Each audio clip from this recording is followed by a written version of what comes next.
up my own wine. I've just been doing.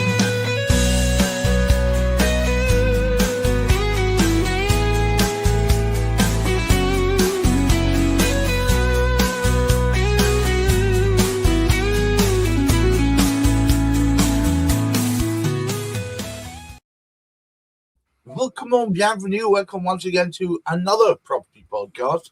This is the first one of the week. It's called Property Matters. Stars Hamish McClay of Search and Convey. And today's special guest is Tiffany Fairbrother, a friend of the show, and works with us both actually from time to time. So very nice to see you here, Tiffany. Today's topic is one that will resonate with so many people. It's renters' rights and the end of blanket bans. Nice bit of alliteration. And to start us off, as ever, Hamish McClay. Well, it would perhaps come as no surprise if our government decided that they would ban blankets.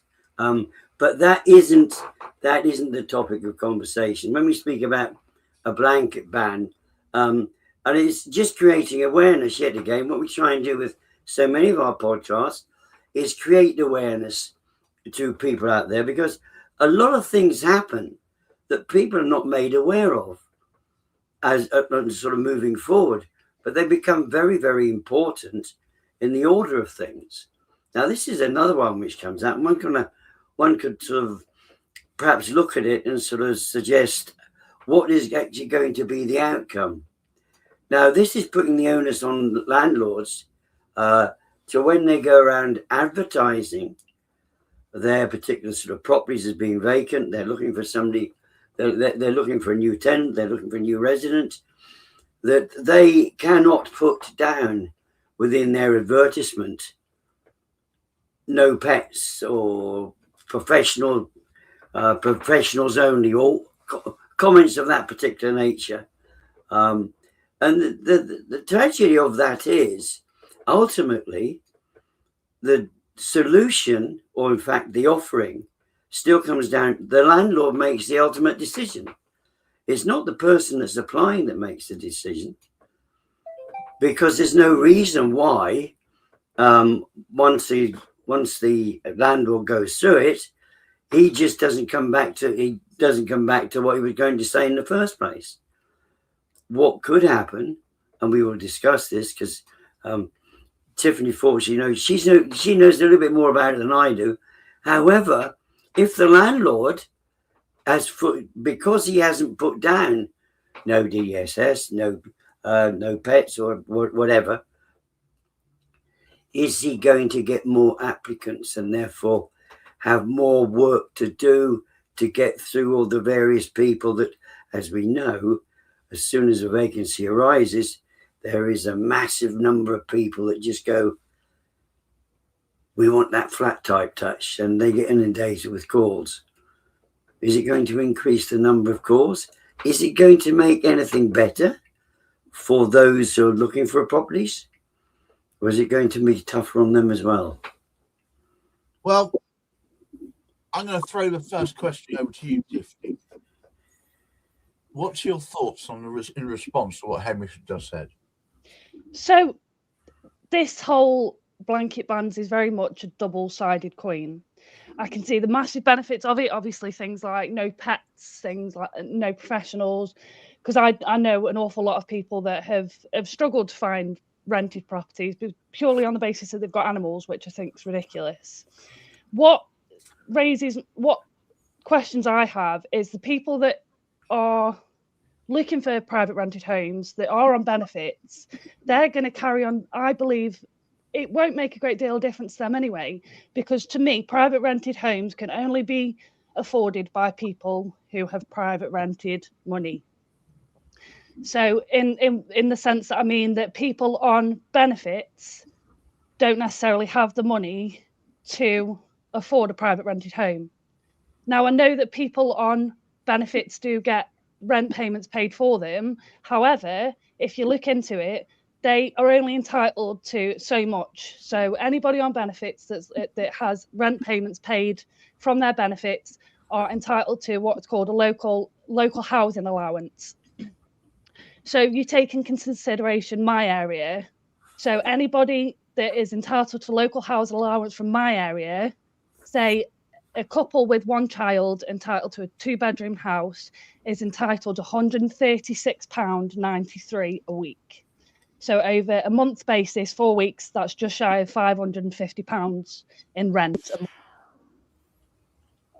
I don't know of any private rented properties in my area, especially 2-bedroom, that you can find for £550 a month.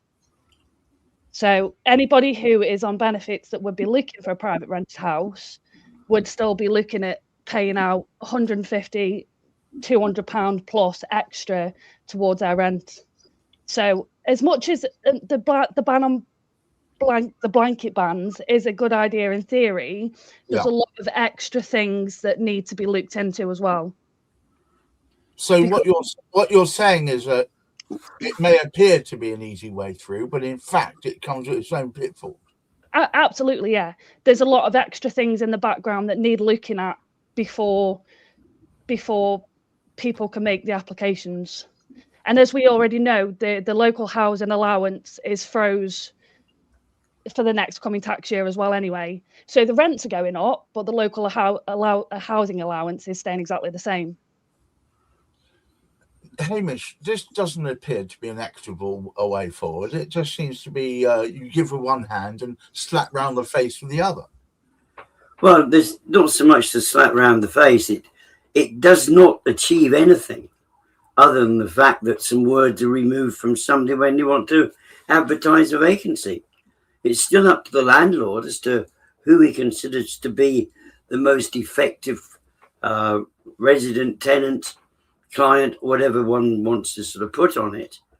He still makes that final decision. So just by taking words away from it, there are many more difficulties. I mean, Tiff has actually explained one of the most serious ones is the local housing allowance, because I mean we had this in the insane situation.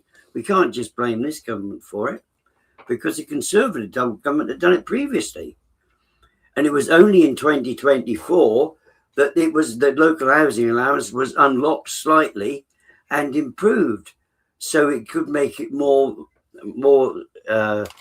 selectable, if you like, for those who are looking for those who are sort of trying to find a property with housing benefits. But of course, what has happened, and there's 3 or 4 things sort of happened sort of in between that. First of all, the government's taken over control, which has actually, because of various impositions so far in the 18 months that they've been there, they've pushed up rents. So that gap between what the allowance and what people can actually sort of are expected to pay has made it much, much bigger. But it's still not, whatever happens, it's still not going to change the thoughts and the needs. We need to look at the needs of the landlords.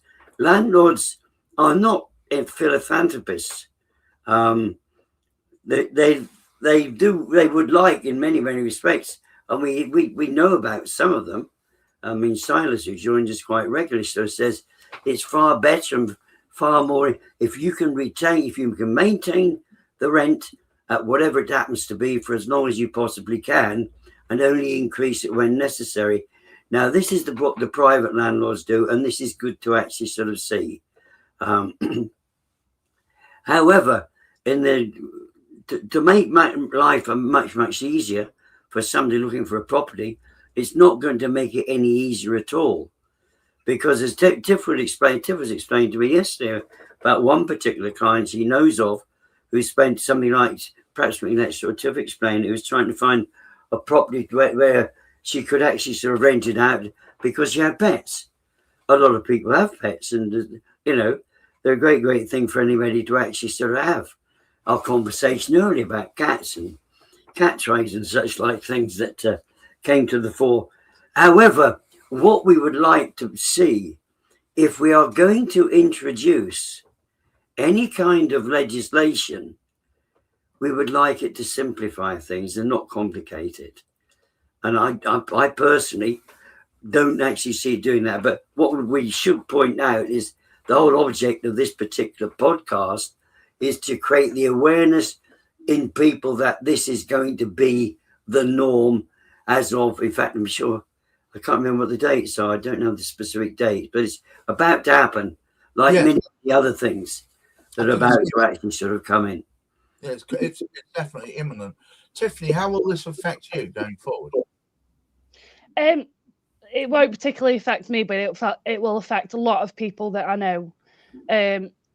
Like I've said previously, both in good and potentially not so good positions. As Hamish was saying before, there's one of my neighbours has been looking for the last 12 months for a private rented home and has just struggled and fell at each hurdle because she's got 2 dogs. So what's happened? And then one of my other neighbours, one of her family members has also been looking for a home for months and months and can't because she's got pets. So what's now happening is my neighbour that's moving out has managed to find somewhere, and then my neighbour's family member is moving into her old house because they accept pets.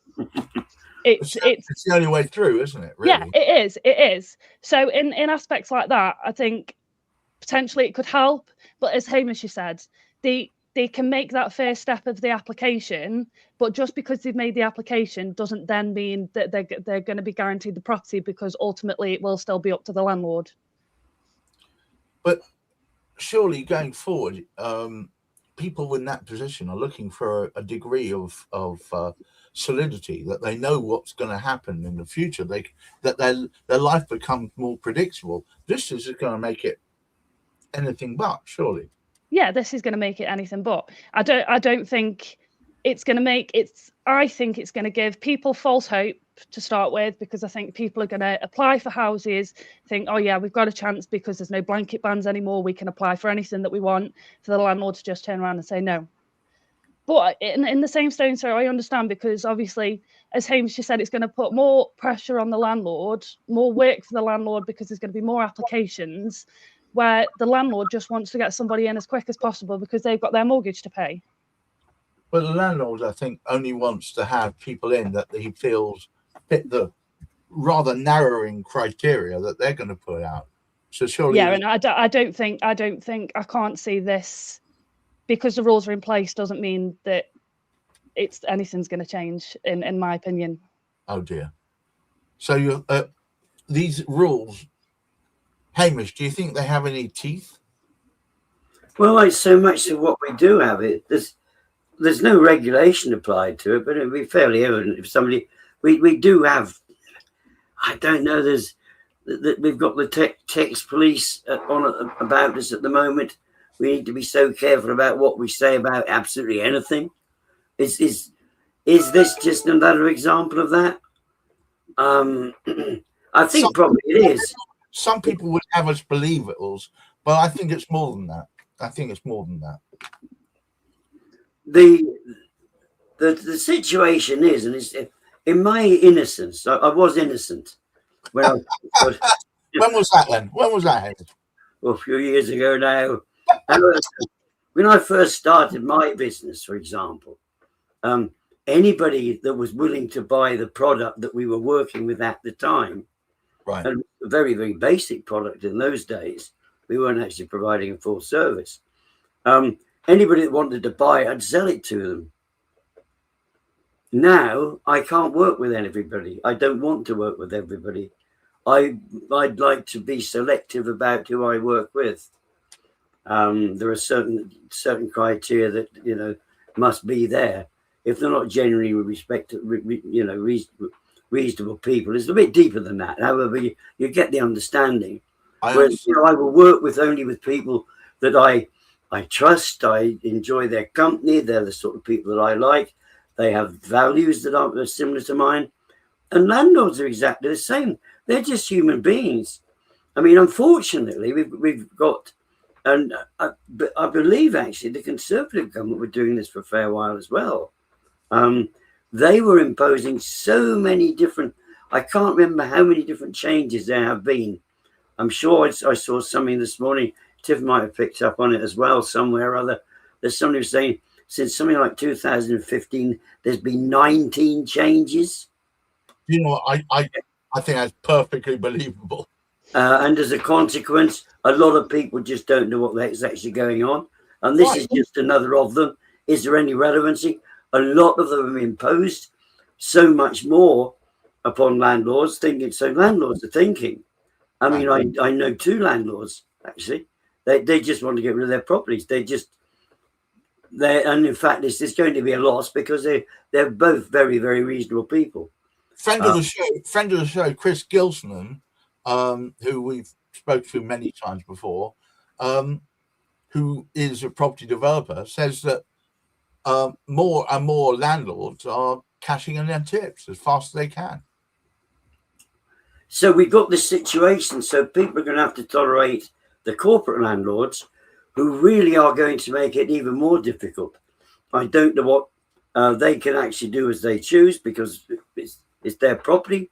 They can let out that property to whoever they choose to let out that property to. My worry about the corporatization of renting, which, as you say, Hamish, I think is on the horizon anyway. If you look in Germany, it's become the norm. They tend to be less flexible, and they don't care about your personal situation. They want their money, or you're out. And that's right. So yeah.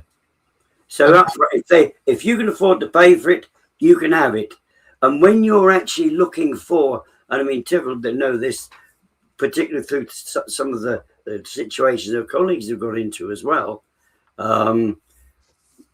is the fact there will be more competition. And therefore, as a consequence, the one with child, the one with pet, go below the professional couple, if you like. Right.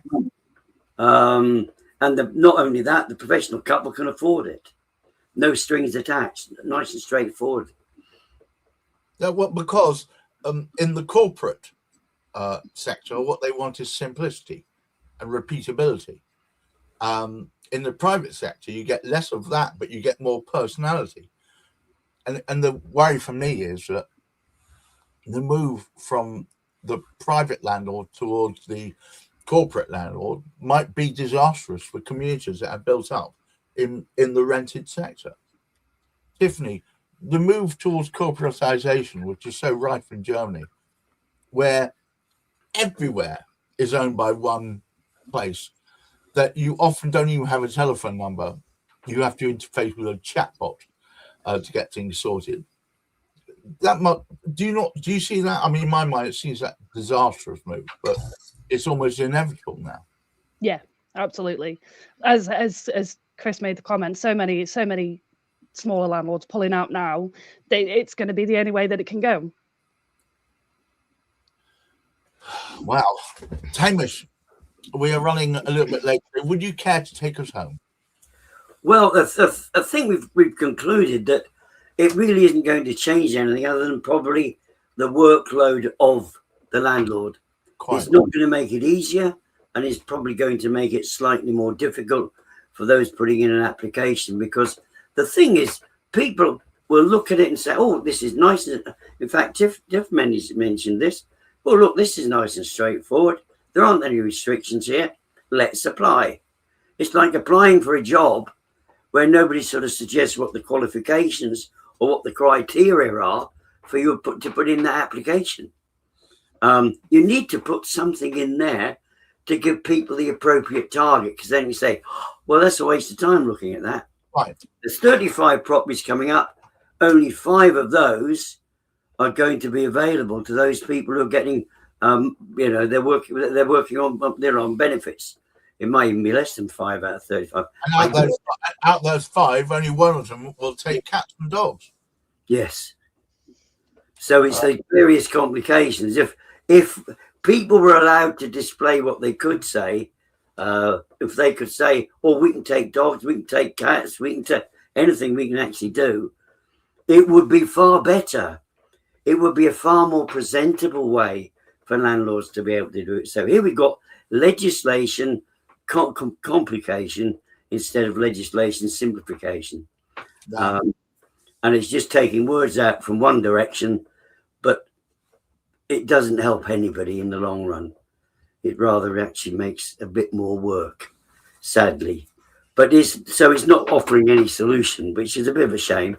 It would be good to see a solutions. Would be good to see people being able to describe exactly what they could accept, because some people, and it's worth looking at this, because some of those smaller private landlords, they perhaps don't have that much to spare.